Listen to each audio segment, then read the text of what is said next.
What's up? It's episode number 8. And this episode was hard for me this week for one thing. It's literally for morning. It's Thursday. Well, it's Friday. I usually do stay up on Thursday night to Friday morning. Now, I wouldn't suggest this or recommend this to anybody, but I do it because I tend to get a lot of like podcast work done as well as college work done while at nighttime. And I said it, though, like, I'm going to say anyone who's not working out with my kind of at all right now because he's in college, he go to class during the day. I need to work during the day. But I guess I sacrificed because I should be doing it on Friday, but Thursday, just like tonight was the night to do it. And I usually put out a podcast on Friday. So with that being said, I'm going to talk a little bit, but not much. Now, we're not going to touch too much on this, but I will say that Trump, supposedly there's some memories. He's still going on.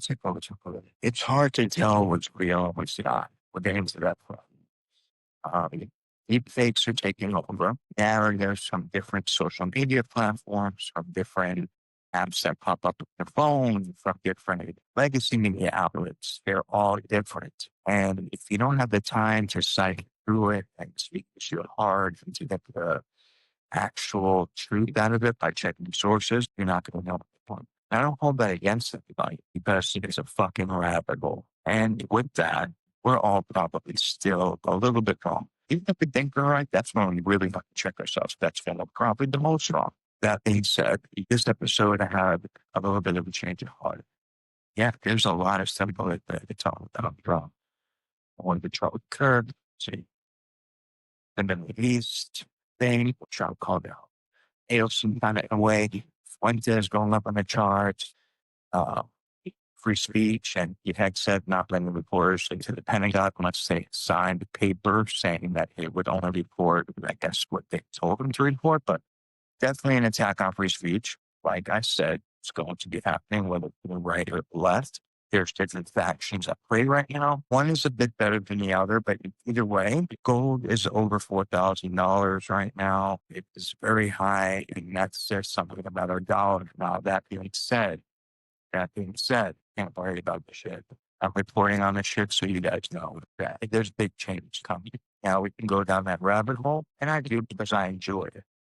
But also, like now, step back and say, okay, I'm reporting on all of this shit, on all these changes that are going to happen, whether it be from Democrats, Republicans, not any of it, whether it be communist, socialism, this, that, nothing that I can do about it, but talk. So I'm going to be talking. With that being said, I think I know there are more important things that we can worry about. So I was talking to somebody about it. I said, what the heck do Tragicamerica evolved so much over the years about the this marketing, politics, poetry. I'm still going to do poetry. I'm still going to do the current events, interviews. I'm still going to do all that.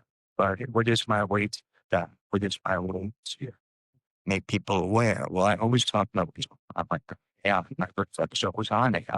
Be weary of social sites. That's the first thing to say. Now, I wrote about this in my blog. I haven't read it. I much do it all the time on Instagram. It's Tragicamerica blog, .blogspot.com, I believe. Tragicamerica blog.blogspot.com. Yeah. These apps, Instagram, X, all of them are loaded with bots. The last reference was saying that check was that X had 80% bots. Now, try to think what that means. These are different ideologies, different countries, bot farms to get their message across. We're at a very, very sensitive time in the world right now. Now, everybody sees on Instagram always these little glitches that happen. Do you really think these glitches would be happening to multi-billion-dollar companies? No. There's a lot of bots there also. And it's also for social tests. Now, me and my buddy talk about this a lot, and that's what I'm studying right now. And that's what I've studied before. I'm just continuing my credits right now in sociology, but a lot of it is a big social test. All of this is getting how we react to certain things on here. On top of the app already being divisive, because that keeps people on the app longer, it being divisive. So between that and between AI and these tests and it basically gathering all the information that we ever clicked OK on from every app and putting it into the phone, from our banks to social media, it has it knows more of you than you know of you. It knows more than me than I know of me. So it's getting to the point where not only is it going to be able to predict our next move, but it also is going to be able to push people into doing certain things, whether that be buying certain things, whether that be feeling a certain way, whether that be an ideology, whether that be emotions. It's going to be able to hack the human brain. It's already doing that. Now, with that being said, I'm the first person to say, don't use the app. Okay. Don't use the app. No, that's not what I say. I say, use the app. Don't let the app use you. And when I say that, what I mean is everyone's on these apps for a different reason. For me, it's my podcast, my poetry, my writing, my blog. For some people, it's modeling. For some people, it's film. For some people, it's their music. For some people, it's their promotion. For me, it's just pushing out my words, freedom of speech, writing. And I get on these apps, I post my writing, I post my reel, I post whatever it is, and I still get caught up in the app using me. I'll get caught on Instagram and I'll get caught into drama and I will fall into it. And sometimes I will just snap and fuck, I'm not perfect. I'm sorry. But I have to readjust my thinking and know that that's going to happen. As far as females on this app, just when I say something to females on any of these apps, and it doesn't mean I don't mean it, I mean it. I'm just busy. I'm busy with work. I'm busy with my family right now. I'm busy with this podcast, editing, with school I just started back in college to get my credits and get my LCSW. It's a lot I'm working on at one time. And I mean what I say. I just might not have time to express it every day. And that's why that little Peep song means a lot to me, Star Shopping. Because if you listen to the words, it's kind of what he's saying in that song. Maybe it's once a week. Maybe I could do that once a week with you. Maybe I could talk to you once a week. And even though I feel it, Tragicamerica is my baby right now, and this is my baby. But it doesn't mean I feel any different about anyone. And I try to take the time. I try, but I do have to put priorities in order. Now, with that being said, I keep saying that over and over again. I know. What am I going to do? I keep telling you all freedom of speech. I keep telling you all this is happening. The West is falling, mass migration, da, da, da. You see all these things on the news, nuclear war. We can't do anything to change it. So what am I trying to do? Slow down.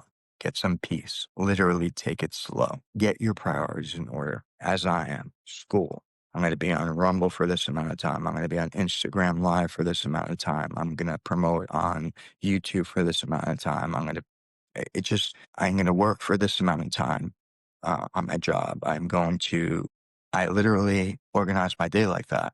Do I always get it right? No, because there's noise and there's action to the goal. So and this is something I got from Steve Jobs. I take the 3 things I need to accomplish in that day, the 3 most important, and I focus on it for that day. Now, there's a ratio to noise and action, noise and the work. And that ratio, the better it is to focus on the work and the less noise, the more you get accomplished. The earlier I get up, the more I get accomplished. Sometimes when I stay up, the more I get accomplished. If I'm not dealing with stuff from my mom or not dealing with cleaning or not dealing with drama with the family that I have to solve, it's all noise that takes me away from the focus, whether the focus being work, whether the focus being my writing, my podcast, my schooling, whatever it is, the focus. So accomplishing those things every day. Some of you know I had a homeless ministry before Tragicamerica, before the project started. And it was me and my ex. And it was called Grace Street Ministry. And we were part of a church when I first got out of prison. And we started the ministry there. And we used to go to one spot in Delray Beach, Florida, where all homeless people hung out and just sit there and go talk to them and hang out with them. And some of this is probably still on Facebook, and just have a conversation with them, bring them some food, see if they wanted to go to church, and also see if they wanted help. Now, we did this for probably about a year. In that year, I can't tell you how many people that we met. Some people were happy out there. Some people were stuck with mental illness. Some people were stuck with addiction. But there were 3 people that we did get to agree to get help. And I know at least one of them changed their life and is doing awesome right now. And it's 4 years later, 3 years later. And even though it's that one, that makes my heart feel whole, because not only I am that person, I was that person, I still am that person. I'm a step away from being that person I'm talking to.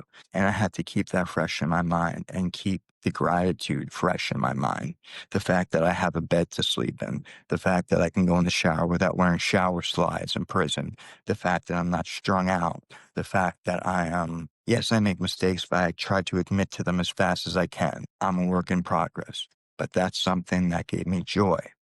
And that's something that gave me joy because I was able to help others. They were able to open up to me because they could tell I didn't judge, because they knew I told them my story and they knew I was them. So it made them trust me. It made them talk to me and open up to me. And even the ones that didn't get help, it enabled them to tell me their life stories. And as you guys know, I love to learn about people. I love sociology. I love more than anything for people to feel comfortable to talk to me, to not feel judged, to be honest. And that's something that, even though I was doing it with my ex, and then we started a whole group of people, eventually we got with us, and we were getting funded to start our bigger groups. And then some stuff happened with the church. They were getting judgmental, and we both had to leave. We weren't married. It was church stuff, but it doesn't have to be. So the next step for me to try to make a difference in this project is action. And the action is putting into practice what I'm saying. On top of that,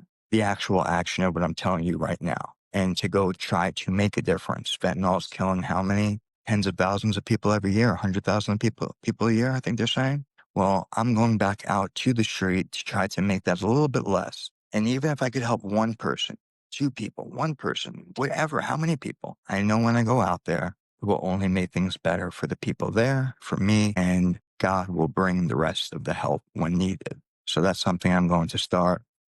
I'm going to film what I can. I'm going to post what I can. I'm going to talk about what I can. But that's going to be another aspect to this project, as well as my degree, being an LCSW, getting my bachelor's and my master's, and being able to talk to people, to be non-judgmental, talk to people, and do my best to help them come to grips with what they're dealing with and change their mindset with just examples, with just not pushing anybody in a certain direction, not affirming anything, but letting them talk, letting them be open, and making it a career. And then combining my poetry, the homeless ministry, the project of Tragicamerica, the podcast, the writing, the degree, and putting it all together and making the biggest difference I can in the state that America is in and might be going in, whether good or bad.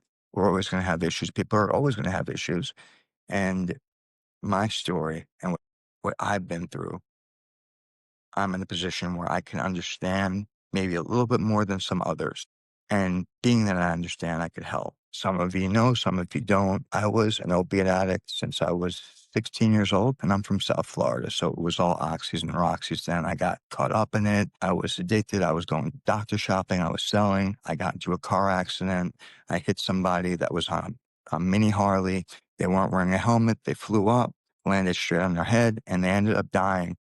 And that's something growing up that my mother and she used to always say that to me, be careful driving, you're going to end up killing someone. And guess what? When I was 24 years old, I did. And I can't tell you what that felt like. I can tell you I had to deal with it.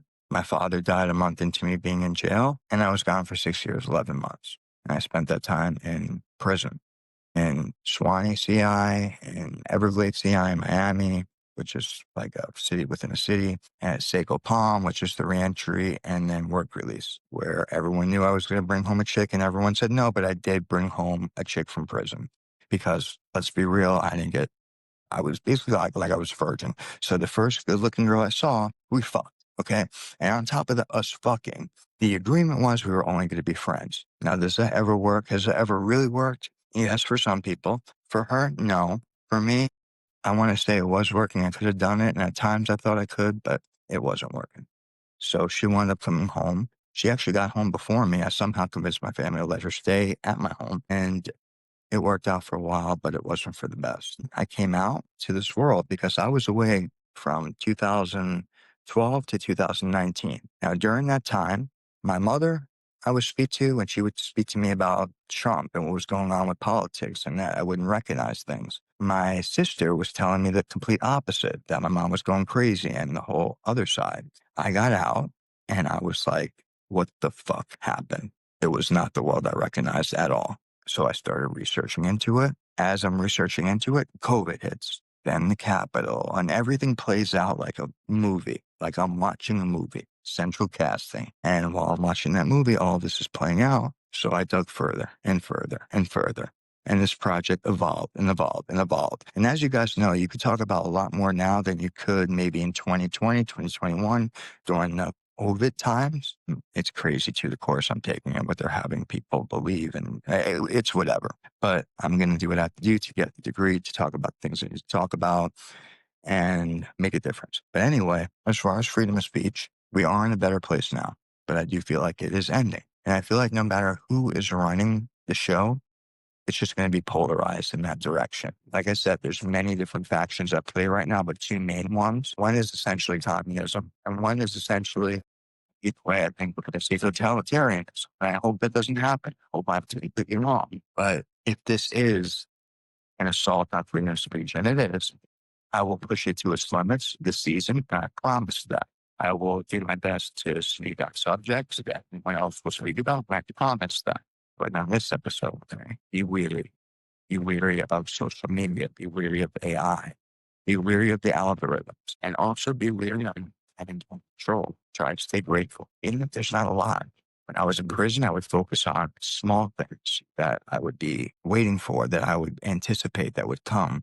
And I'd be excited for those small things. It might be a meal that night. It might be I was going to play a game of cards or smoke a cigarette with somebody. It might be I was going to meet up with someone from the dorm or talk to a CEO.